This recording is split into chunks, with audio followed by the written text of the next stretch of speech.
વધુ સુવિધાની માંગ કરી। કચ્છના છેવાડે નારાયણ સરોવર નજીક વન્ય પ્રાણી સંરક્ષણ માટે વિશેષ વ્યવસ્થા, સ્થાનિકોની વધુ સુવિધાની માંગ।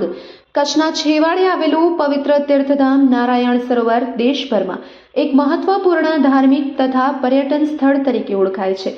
અહીં ભાવિકો તેમજ પ્રવાસીઓની વધતી અવરજવર વચ્ચે હવે વન્ય પ્રાણી પર્યટનનો પણ સમાવેશ કરવામાં આવ્યો છે।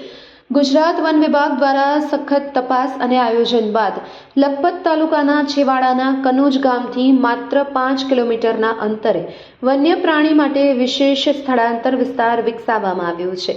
આ વ્યવસ્થા એ રીતે કરવામાં આવી છે કે આસપાસના સ્થાનિક વસવાટ કરતા લોકો તથા પાલતુ પશુઓને કોઈ પણ પ્રકારની જાનહાનિ ન થાય।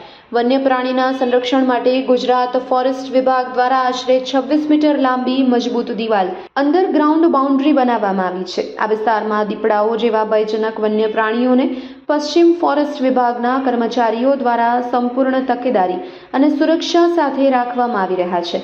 સ્થાનિક લોકોનું કહેવું છે કે વન્ય પ્રાણી પર્યટનને ધ્યાને લઈ ગુજરાત સરકાર દ્વારા તાત્કાલિક ધોરણે રસ્તા, આવાગમનની સુવિધા અને અન્ય માળખાકીય સુવિધાઓ વિકસાવવામાં આવે। સાથે સાથે અહીં ફરજ બજાવતા ફોરેસ્ટ કર્મચારીઓને વધુ મજબૂત સાધન સગવડ અને માનવબળ આપવામાં આવે તેવી પણ લોકોની અપેક્ષા છે। Report by Samatdan Gadhvi.